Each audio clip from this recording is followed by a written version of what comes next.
you have had this fantastic career.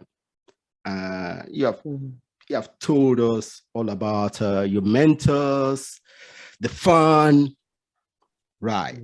So, but I know for a fact that you must have a lot of challenges along the way. Oh yeah. So we have talked about the fun parts. Now, let's talk about the challenges, and more importantly, let's talk about how you dealt with them and what you learned from them. There have been many challenges and many failures. And my mother used to say also that that success doesn't teach you anything, but failure is the best. Exactly. School, right? Exactly. So I think for me, I mean, in my career, I would say the biggest challenge, honestly, was the fact that one day I woke up and my agency had lost 70% of its income through no fault of my own. Yeah. Right. Yeah. Like something that was really, really, really out of my control. And it was devastating. Right. It was devastating, and it was emotionally, not just from an income perspective, but just emotionally, right? I had invested a lot in this business. I had, this is what I was known for. And just to see it sort of in one day, just like disappear was really, really tough, right? And when things like that happen, it also makes you question like your own decision making. What did I do? Could I have done something differently? Yeah. And I think what it taught me, and this is something that I tell everybody, right, is that in the end, it's fine. Even when it all burns down, you're going to be okay. Okay. Even when like literally, and it will all burn down more than once, right? But even when it's like catastrophic, you're actually fine. Because what you need is like competence, right? Yeah. You need the willingness to work. Yeah. You need flexibility and a little bit of luck. And you can take those things and make anything out of them, right? Thank you. And so that's what I say, is that it's fine. Like it'll be like, I remember once interviewing someone and they said to me, like, when you start a business, you have this idea in your head that at some point this business will just be like running itself, right? Yeah. Like, that's never happened. You will lurch from like catastrophe to disaster, and you begin to think that there's something wrong with you, right? Because other people's businesses, it seems like everything is fine. He was like, look, right now, somebody at Google is at their desk crying because something is on fire. It doesn't matter what it looks like on the outside. Yeah. Inside, it's chaotic, right? But you just have to remember that you're actually fine, right? That obviously, if you don't have capacity and you don't have competence, then you have other problems, right? Yeah. But if you know what you're doing, it's not going to be easy. It will be hard, but most of us have within us already the things that we need to succeed. You have skill, you have a willingness to work, you have a tenacity, and then you have to be also willing to ask for help. I think for me, the thing that I think is a lie is like this sort of hustle culture, right? I'll sleep when I'm dead. You have to do it on your own. Just keep pushing. I'm like, no. Sit down and cry if you have to. Ask for help. Tell people to bring you cake. Like you need also that self-care is really important. And I think also building the business and when you first start, right, you put everything into it and you're just like working all the time and then you're exhausted.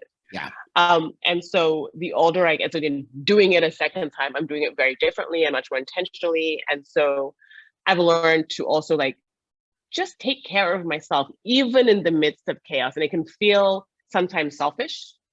No, it's not. To take that moment. No, but it can, right? Because if things are really hard, right, everything is falling apart. Clients are screaming, all of this, and there's so much work to be done. Yeah. But what my challenges have taught me is that if my cup is not full, I can't actually be effective. Yeah. You cannot share the excess. Yeah. Yeah. I've learned that really the true path to success is partnership. Other people are what make everything work. Yes. So finding the right people. Yeah. Collaboration, partnership, collaboration, mergers. partnership. And then just at the end of it, you know, when people ask me what my defining like value is, I tell people that it's utility, right? I live to be useful. I feel like no matter what's happening, if you are a useful person, right? If people are like, this is somebody that can add to my life, that can add to my business, that brings something to the table, whatever it is, right? That's how you go through anything. Because when you're struggling, those people are going to help you. Yeah. Right? Because you have provided utility. And it's not so much quid pro quo, it's just human nature, right? I think, from a challenge perspective, look, I'm a woman, right? And so I walk through the world just already, that's a challenge. I'm a Black woman. That's an additional challenge. I am not the most traditional sort of format for a woman in Nigeria. And so sometimes, right, I have, the fact that I have chosen not to be married, right? So all of those things can be challenging because people will make assumptions about you. I also don't look as old as I am. And so often people mistake me for someone who is much less experienced. And that can lead to, underestimation and other kinds of things. Being a woman in any profession and anywhere in the world can be treacherous, right? Because there's a fine line you have to walk, right? Yeah. Because you can be assertive in a way that if you were a man, which is like, oh, he's just like, that's how he is. And a woman, you're like super aggressive or, other words they might use for you. And I think, so the way that I have chosen to kind of deal with that kind of challenge around gender, around, race, around, whatever, is one to base my life in my competence, right? I work really hard to be really good at what I'm doing. So that part is undeniable. There's no discussion about can she do it, does she do it well? The other thing that I've learned to do as I've gotten older is not to let it slide, right? You don't always have to be super confrontational, though sometimes you do, but I've learned to defend myself. Okay. Because otherwise people will just walk all over you, yes. Trample. And it's a small things, right? Like I am often, if not the only, then one of very few people in rooms, or women rather, in a room. And especially in Nigeria, there is an assumption that the woman is the person who's going to take the notes, whatever the meeting. Really? Well, see, where I worked in Nigeria, there were lots of women up there. In the bank I worked, there were a lot of women up there. Yeah, maybe even more women there in the place I worked. Okay. Yes. No. Let me just give them props. Citibank in Nigeria. While I was there were a lot of women up there. Vice president, assistant vice president, and above. There were a lot of women there. So see, that's maybe happens in other places, but not. But I think that the thing you have when I was there.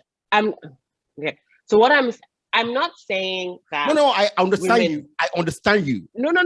And what I'm trying, and so I guess the point I want to make here is that even those women who are vice presidents and presidents and MDs and CEOs, when they're in a room full of male CEOs and somebody has to make tea, they will all look at her, even if all of them are CEOs. Not in Citibank.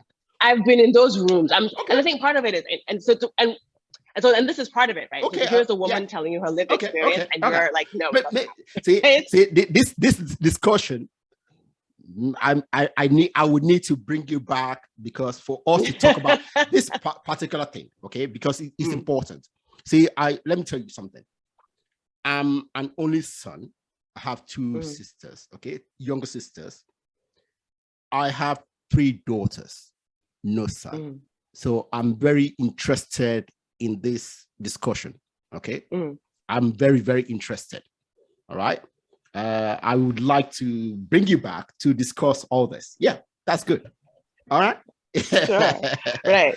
So, right. But it's the reason I stopped carrying a notebook. Right. Like literally, I Wow. don't, I take notes on my phone, but I don't carry a notebook because now, now I don't have a notebook. So who's going to take the notes? Right. Right. I will, even though the tea thing, but I'm also like, I'm a well brought up people woman. So if there's somebody who's much older than me, I'm not physically able to allow them to make their own tea. Like I hear my mother's voice, like always trying to do it. So sometimes we also, right, we have to fight our own upbringing and it's our culture, right? And so like I said, not everything is confrontational. Not everything is that's very good, right? Yeah, is intentionally meant to demean you. Some of these things are just the way that we are. Yeah. But I think it can slide right quite quickly because then the assumption that it is actually your job or that women are better. That's wrong. That's wrong. Or that is what women are supposed to do. And I think that is the place where I've learned to just be like, well, actually, no. There's no such thing as a woman's job. But like, no, like if it's my brain works just as well as yours, right? Well, yeah, go on. Yeah. No, and or just in both the businesses that I've started, understanding that there are realities that women face that men don't, right? Like if a man gets married and a woman gets married, both their lives change, but they change in different ways. Yeah. Right. A man's career is unlikely to stall after he gets married. A woman's might, right? Because once she gets married, assumptions are made about what her priorities will be. Right? They are both working and now they have children. Nobody ever asks a man how he's going to juggle his family and his career. Because most likely because he's never going to be pregnant or See, but pregnancy is 9 months, right? Then there's 30 years of your child's life. Nnenna, see, like I said, we need to talk about this on another episode, okay? Absolutely. So see, these are very important things. Okay, because we know maybe our society is 50% men or 50% more. There are more women in every society. Okay, maybe up to 55%.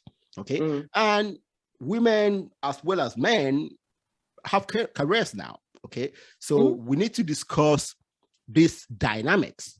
Okay, and to find a level playing field for everyone. All right. So absolutely something we need to discuss. It's very important. Absolutely. Absolutely. See, all you have said so far is very, very good.